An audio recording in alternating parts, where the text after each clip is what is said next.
1, 2. Hi, everybody. Okay, we have the right slides on the screen. Okay, so I have an admission to make. I've made it to a few people today already.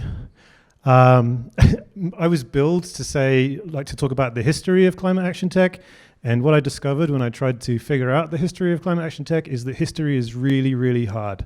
And not being a historian, I guess I didn't realize just how hard it was. I kind of thought it might be, but it's really hard. So, you got to figure out not only what happened, but you've got to figure out details, and then there's too many details, and how do you weave a story out of it?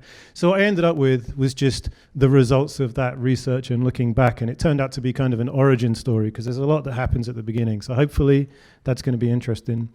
I think the origins are actually kind of interesting for a couple of reasons. One is it's just good to know, right? It's good to know where things come from. There's a story to tell. But two, I think a lot of what we have right now didn't appear randomly. Especially looking back, I can see it going in there. There's a lot of design and a lot of effort to turn out to help the community become what it is today. So I think there's some things that we can learn from that going forward and to help us as we start new initiatives. So before I begin, this is the Slack handles of the current set of active organizers, the CAT organizers. As of just under an hour ago, I met some of them in person. There's one right there, the first time I'm seeing you in the flesh, Asim, because we normally organize online and we're in different continents. So I just wanted to highlight them because it's just fantastic what they do. Volunteers, all of them, and there are, these 5 people, and there are many other organizers and programs and initiatives under the ClimateAction.tech umbrella, and I'm just so grateful that they exist. So I want to give a big shout out first up and say thank you, and please can we just give these guys a round of applause for doing what they do. It's really good to meet you. So let's do a quick recap. What do we have right now in ClimateAction.tech? Well, we have a Slack with approaching 2,000 members with more than 100 channels.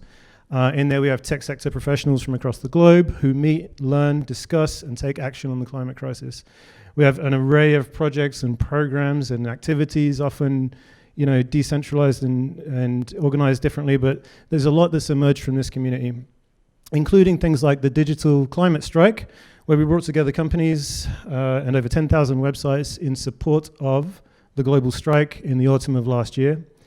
And that project generated 30,000 new signups, more than 30,000 new signups for action globally, sending huge amounts of traffic to the website on the day and generating a ton of media coverage. And more than that, we've created a home. So what better way for a tech crowd to represent the idea of home than a line graph?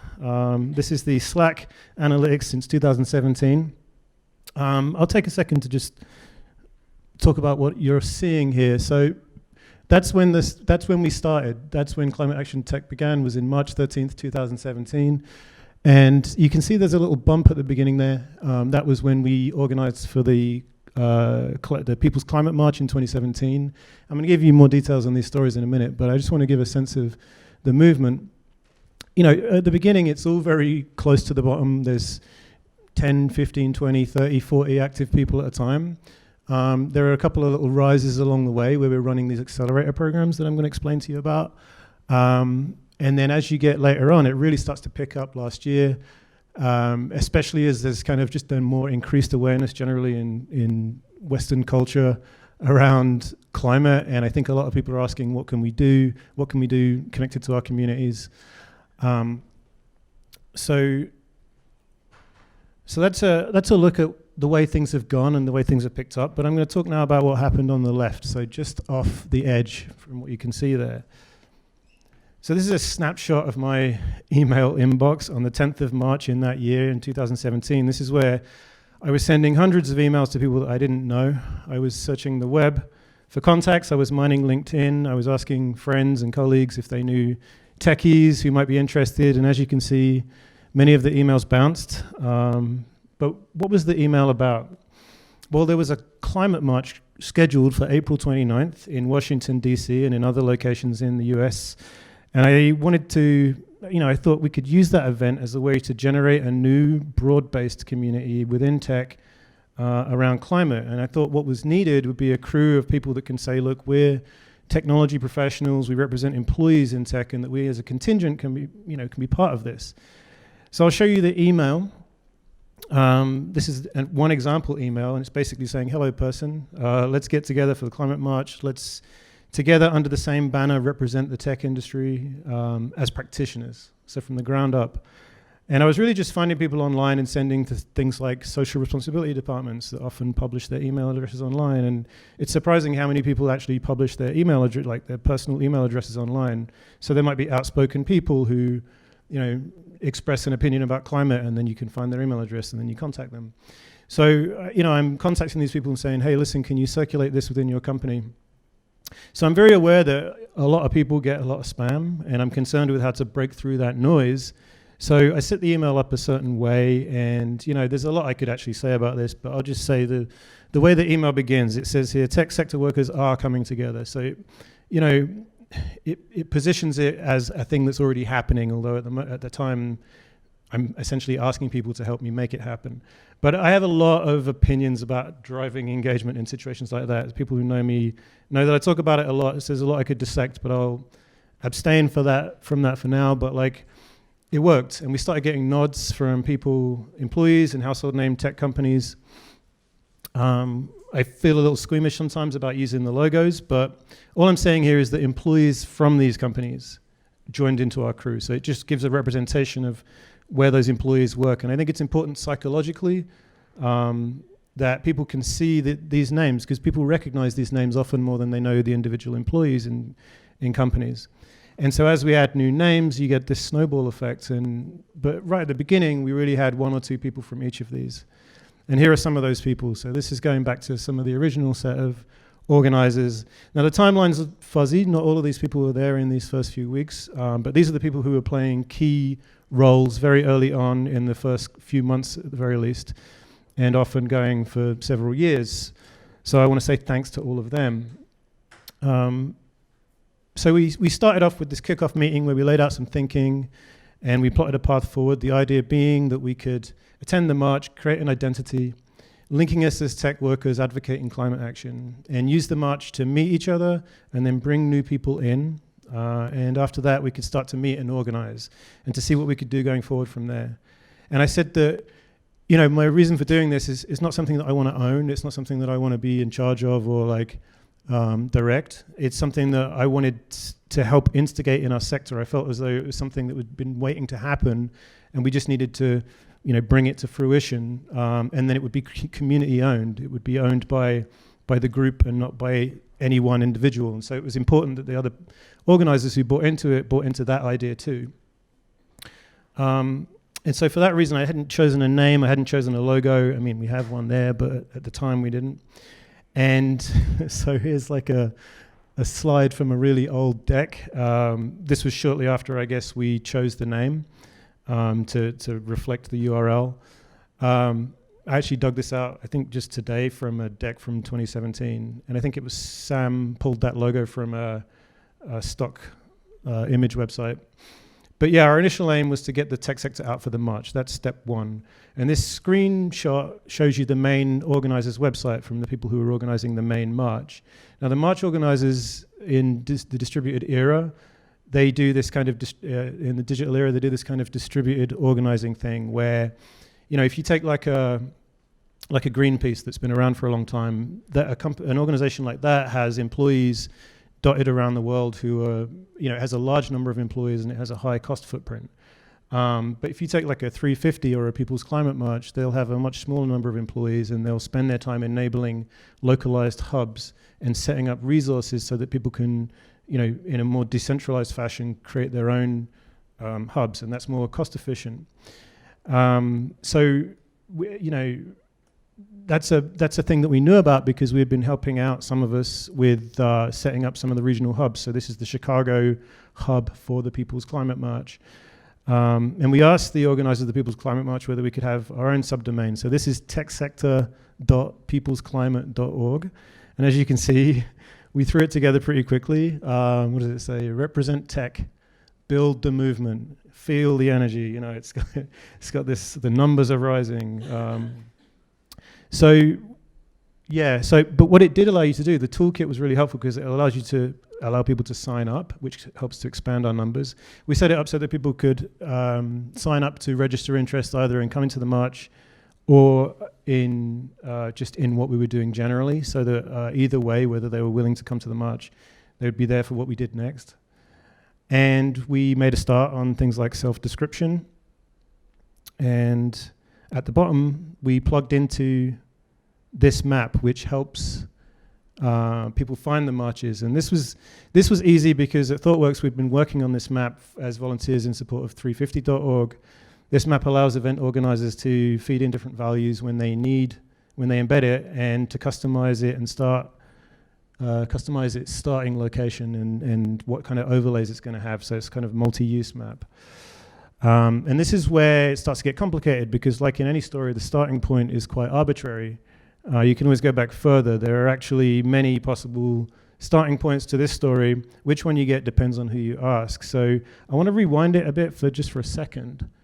And I want to say, before these emails got sent, there are just some of these initiatives that I'm involved with and aware of. There's things like the map that we talked about. But how did ThoughtWorks end up working on the map in the first place? Well, internally, a group of us have been working on climate advocacy since at least 2013, trying to bring our ThoughtWorks' global resources to help on the climate front. And we'd organized things like screenings and had workshops and tried to change culture and practices. A side note on these screenings, I was in Hamburg recently, and a ThoughtWorks employee came up to me, and I don't know, I was just talking to her about climate, and she said that she had actually attended one of these screenings as an external person, and she had learned about ThoughtWorks that way. She had then joined the company, and now she runs a monthly climate meetup group out of the ThoughtWorks office in Hamburg. So that was a great story to hear, because often you do these things, and we'd set up these global screenings. We just don't know stories like that from the impact, but the more we all plug in together, it's not just me, there's a lot of people involved in these initiatives. The people who were running it in Hamburg, I'd never visited at that time, but the point is we're all putting in this effort, and it starts to pay off. So I think that's a great story. Now, ThoughtWorks is a very social justice-minded company. Employees regularly volunteer time to help organizations. So in this instance, when San Francisco employees were voting on which social impact project they were going to run next, we coached somebody to advocate on behalf of 350.org and say, hey, why don't we build this map? And that's what ended up happening. That's how we ended up with these volunteers helping to build this map that ended up on our website. So a lot happened in those years. There's a lot of us who are doing that kind of internal advocacy, coaching, organizing. Several of our early organizers in ClimateAction.tech are people from that group, including people like Susan Bartolome, Ella Holmes, who we saw earlier on, but they were thought workers. Now, the other thing is that, this is all coming from me. Sam, who's one of the other early organizers, he can tell you his own story of how he was working at Twitter and Google and building up sustainability programs there. Sandra, absolutely, I'm sure can too. Asim, and I'm sure like many of you have your own stories too. So I just want to bring that forward because I've got this story to tell, but I'm super interested in other people's stories, and I'm really interested in this idea of community being something that's much bigger than any one of these stories. So here's some more. Here's another guy. His name is Peter W. He worked at Code for America for a while, so he's on the activism side and the techie side. I remember getting an email from him in 2016 in which he sent me this poster. And the poster is, we are fossil-free technologists. It's an idea he had. And he took this poster to Bill McKibben. He went to like a talk that Bill gave, showed it to him afterwards and said, should we do this? And I'm just paraphrasing his paraphrase of the conversation. Should we do this? And Bill said, yes, you should. So I think he sent that to me at the time, and we weren't really in a position to do anything about it. And I actually forgot about it, honestly, because we talked about it and then it went away. But then I went back to him fairly early on and said, hey, listen, we're starting this thing. Do you want to bring this in? So I think that his is actually arguably the origin story. I just think that there's so many different ways that you can weave into this depending on who you ask. So yeah, I think. Going back to here. So the other image that you can see here in the list of antecedents is this artwork. So some of you know I'm an artist and a technologist, and this is an image from a moving artwork, which is a networked video installation. And it's got film imagery of planetary effects, of data, of solutions, of activism. And they're tied together with a healthcare emergency framing. So it's really trying to bring, these things that seem distant and global and bring them to something that's concrete and real and direct is kind of like a healthcare emergency. And so I used footage from a lot of different excellent organizations on that, and I got permission from all of them. I don't have time to list them all here, but they're all listed on my website. So yeah, I come from this arts and tech background. Some of you know that I'm a co-creator of ThoughtWorks Arts, which is an arts and tech research initiative which engages large numbers of artists and technologists into community initiatives. And so I have a lot of experience from that in how to facilitate communities and bring people together. And so a lot of this is where I learned how to build things up. So my point is that there are many different places that all of this came from, and I think that the idea of this community as being something that gains its strength by its autonomy and by the group is just something that's really important to me. But I think as well that you can tell from these antecedents, and that you could put like a dozen more around it, it's something that was in a sense always bound to happen. I feel like there's a clear need, there's a clear role for us to play, and many of the people that I reach out to about this say yes, of course, and we've just been trying to find the right people to do it with. So back to the map, back to the story. This is the bottom end of the website, the little microsite, and now we need to use the march to do this thing, to come together, to recruit more people. And so here I am making posters. This is my one does not simply deny climate science meme poster, and use images like that. Like I wanted to make them super large so that they would be recognizable, because there's going to be a crowd full of all different kinds of people, and out of that we're hoping that people who are involved in tech will spot the signs and then spot the URL, and that will drive people to join the community. Here's a couple of crowd favorites. Spock, make him. This was shortly after the election, and that's the kind of thing you're going to get. Straight up, right? Couldn't be simpler. Just follow the algorithm. So then here we are. Here's a picture of us in DC. This is in April 2017. We had contingents in the Washington, DC, and Oakland, California marches. By the way, I'm from the UK, but I've been living in the US for, 7 or 8 years. So I'm already over there. I didn't travel there to instigate this. So I was there. I knew people. I was part of a local scene. But yeah, none of these people really, this is the other thing, is that none of them are really activists. I did actually get them to yell, which is why they're yelling. I was like, we took one picture, it was almost identical, and they were, just doing normal things. Okay, here's my sign. And I'm like, right, everybody get angry. That's where you get these faces from. But they're techies, they're nerds, right? They're people who recognize the moment and they want to be brought together and be part of something. On the day, some people asked to interview us. There's like a video thing there. That's me and Sam Phillips. And then there's a couple of articles. One of them incorrectly labeled us as Brooklynites because it's a Brooklyn magazine, and it was better for the story, so that's what they put. So yeah, then we get through all of that, and we're meeting for dinner that evening in DC, and we're saying, okay, great, what next? And we're trying to unwind. I really wanted to find a photo of that dinner. I couldn't find it. But we were probably all too tired from marching in the really hot heat that day. But we're asking ourselves, okay, really great that we did this, but the question is what happens next? And that becomes the question that we are looking at going forward for the next few months. And we start meeting once or twice a week, volunteering time, and just asking, what can we do from here that's useful? And it's like almost everything has to be figured out, right? It's things like our language. Who is this for? What does anyone get out of it? Why is this useful? What is our aim?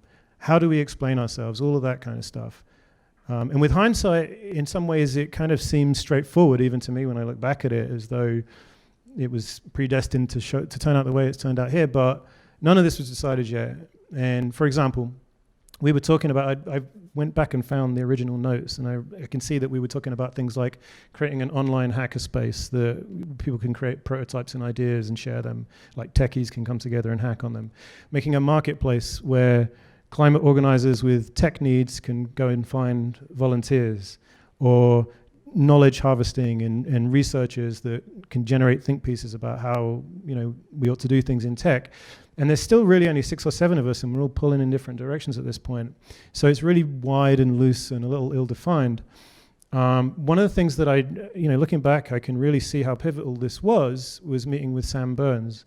She's a communications consultant turned business and sustainability consultant. And like I said, people in our group had been pulling in different directions, but we came out of that meeting with a much clearer sense of our mission, our strategy, and what the opportunity really was. Because whether you like it or not, this is a time right now where businesses have just a lot of potential to impact societal outcomes, especially in the US where we were, but like here too. And often these businesses have more impact than advocacy groups and democratic processes. They're really just positioned that way. And we realize that tech companies are really in a position to do that. And if tech companies are becoming or already advocates and strong advocates, or can be turned into advocates, then our time can be spent looking at how do we connect employees and workers and enabling them and supporting them to influence those companies and to influence the culture from the bottom up. And so how can we activate and help employees become more knowledgeable? And it has to be said, many of those employees that we work with either are in or will end up in positions of real influence. So that's another factor. So then we start to position ourselves that way. We start using language like technology professionals. Who is this for? It's for technology professionals, and that gives us the ability to cast a very wide net of what that means. It means whether you're a coder or a designer, analyst, project manager, marketer, CEO, data scientist, student, this is for you. We created new public channels in the Slack and started inviting people to join and post. We spun up a new microsite with that framing and linked it to the Slack. And then we looked at ways, how can we drive people from the community in? We wrote up some of Sam's findings from his time working to get sustainability programs started at big corporates. And we wrote more articles, and with each article, we always end with an invite link to join the Slack. This is a long article, looks at things like measurement, sustainability statements, community. And then to really kick things into gear and start engaging people directly, we designed a new Accelerator program. We were never really happy with the name. It has connotations. But the idea of it is it's kind of an online incubator for tech professionals to learn about sustainability and climate, especially as it applies to their workplace. And we set it up so that employees in tech companies could, across the world, meet every couple of weeks for about a 3-month period. And we could help them share and learn and take their next steps. And every other meeting that we had would be with a different sustainability or tech expert. We had attendees who were employees from huge globals and small agencies. And we ran this program twice, all of it online in the first quarters of 2018 and 2019. And as well as helping them think through their ideas, we connect them with these experts. So there were people like Chelsea Mosen, who was the sustainability manager at Etsy, Bill Wheel, who was formerly the sustainability director at Facebook, Sonia Aujour, sustainability director of Salesforce. Try saying that really fast 5 times. I challenge you. But yeah, so here's one of the public outcomes from one of those cohorts. This is Lucas Mezger from Wikimedia. This is the nonprofit behind Wikipedia. For the most part, we don't name the people who go through the cohorts, but if they give us their blessing, then we do. So, we supported their efforts to create this. This was their first sustainability program. And this is the public announcement you can see published here. Now, those sustainability accelerators take a lot of effort, but they get us closer to what people are actually thinking and what they're saying, and they start to establish us within communities. And then at this point, we start getting name-checked by people in tech and business. And we can see here articles by the EDF and Mapbox name-checking us, and we start popping up, like ClimateAction.tech starts popping up on subreddits, forums, blog posts, newsletters, resource lists and guides, social media. And now we're really getting to the point where the message is really starting to get out. People are talking about us. They're taking screen grabs of the website and sticking it up big on a screen, linking to our social conferences, and increasingly getting in front of the business community and with these perspectives. Now, there's a lot since then that's happened, and like I said, I found myself leaning into the beginning part of the story. feel like it'd be a huge research project, because there's so much that's happened between then and now. But I think it's interesting to go back to that early part to realize that I think that, you know, those original aims that we had have led to the fruition that we've got now. But it's an origin story. So I want to wrap up here with a reminder of who's on the organizing team. These are the handles if you want to get them on the Slack. So there are people who exist who, if you want to talk about this and think about how to take things forward, you can talk to all these people who are volunteers who are working on it, and they're all great people. So thank you.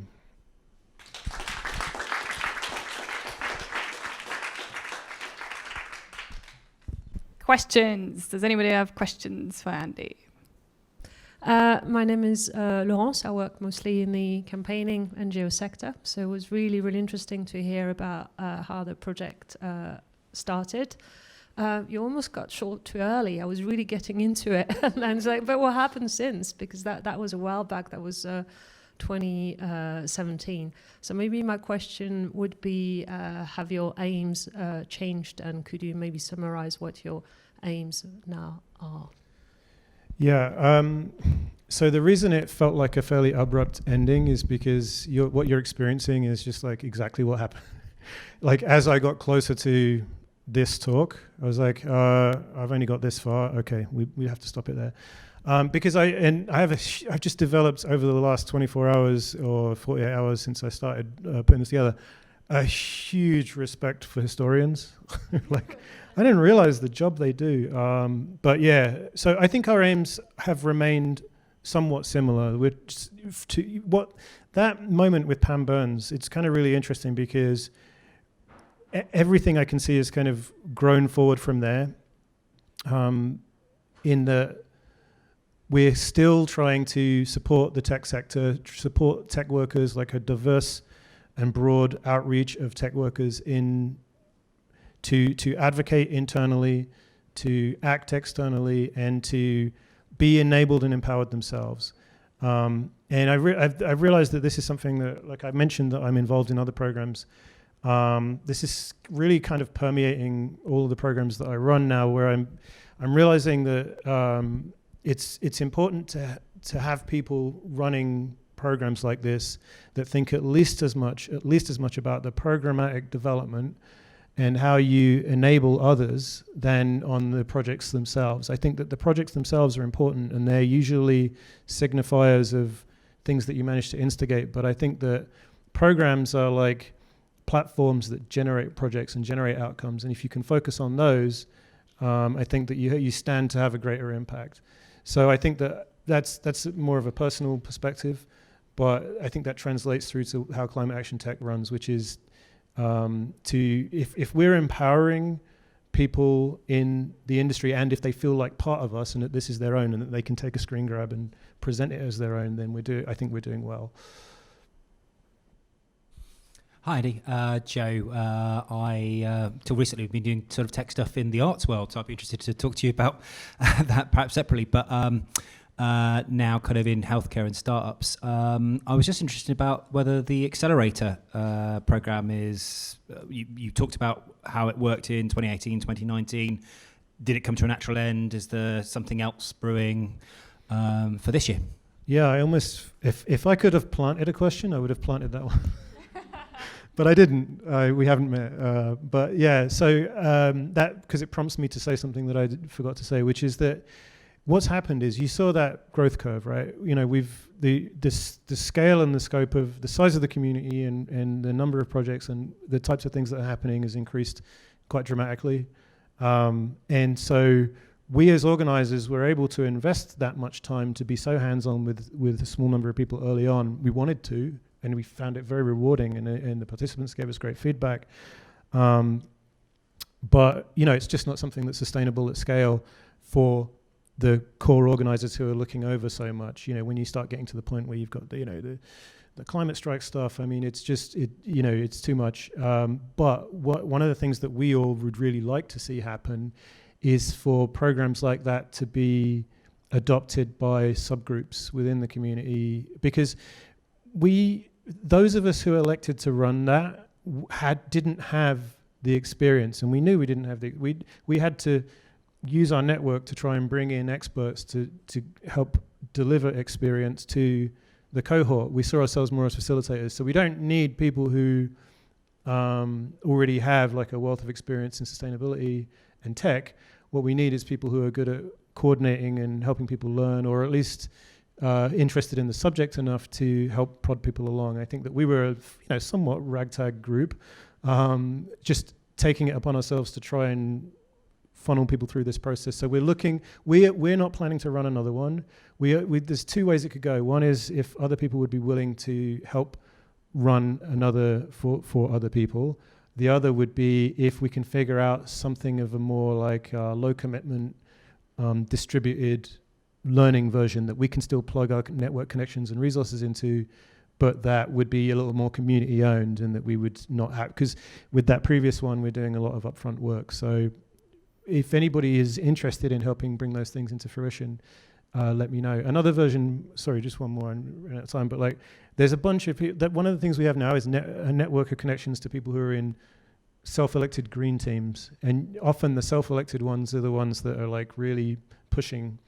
And so that's another idea, is if we connect up representatives from each of those green teams into some kind of a cohort. But at the moment, we would need help with somebody to coordinate and facilitate that. This was actually not a time thing. This is more me adding to the stuff.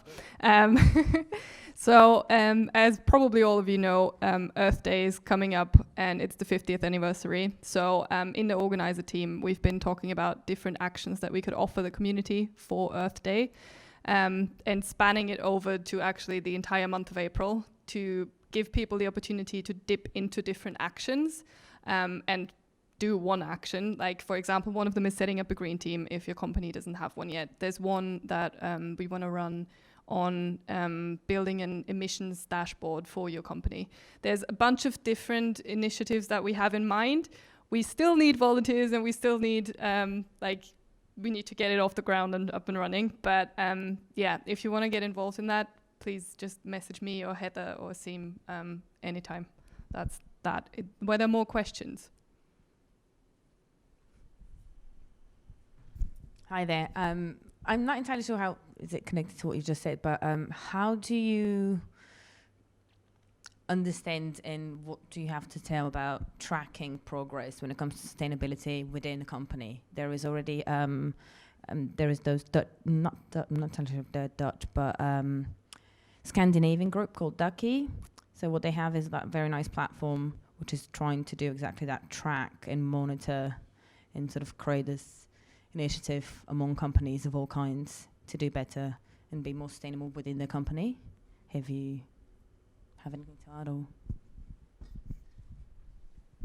So I don't have a deep amount of expertise in that area. I can give you some offhand bits and pieces that I'm aware of.